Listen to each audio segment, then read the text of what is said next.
What up, cyber world? Baby Troof here with another daily devotional. The usual on the daily, doing the do, living life together, doing what you gotta do. Alright, so this is a pretty good one, like the usual. Okay, anyways, this is K author, kind of like testimony type thing, and just an awesome circumstance and situation that she's put in life where she's with a mentor in faith. So here goes nothing. Okay. After I came to know Jesus Christ, God sent a godly man named Dave to tutor me in the faith. One night as we sat studying in my living room, he took off his signet ring and put it in his hand, clenching his fingers around it until his knuckles were white. Then he said, "Kay, now that you belong to Jesus Christ, you are just like this ring. And my hand is just like the hand of God. God has you in his hand. No one can touch you, look at you, or speak to you without God's permission." I didn't recognize it then, but Dave was teaching me about the sovereignty of God.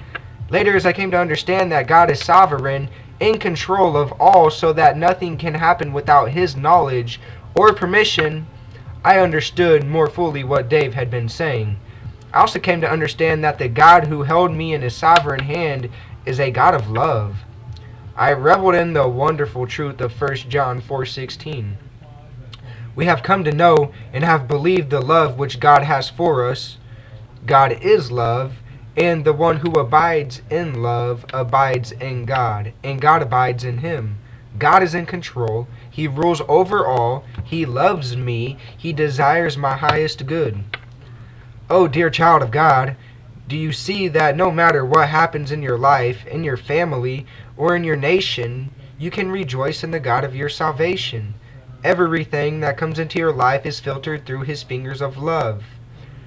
Now, this is a great question and probably easy answered by most like Bible scholars or something.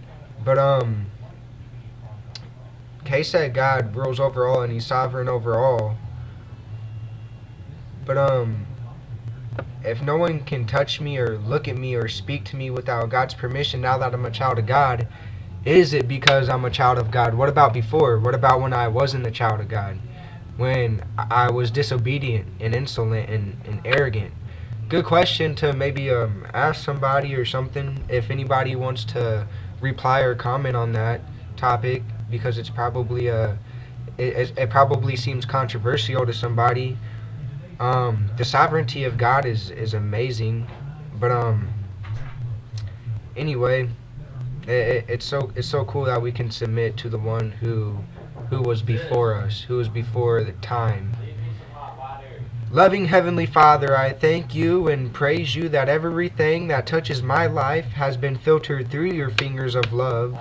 Help me to remember this and to rest in your sovereignty today. Just a challenge, and maybe I can accept this own challenge that I'm presenting. 10 minutes. Well, 5 minutes to rest in God and 5 minutes of prayer. 5 minutes try to hear him and 5 minutes to give him your heart. Be like, God, just touch my heart. Speak through my heart. Let me speak to you what's on my mind. Let me get these heavy burdens off my chest and hold me in your hand. Because ultimately, God, I'm created in your image. There's the price that's on me, the price on my head is the blood of your son, who is more than the world, who came for the world, and he saves the world, and that blood is very costly. It's hard to put an explanation to that price, but it's more than the world.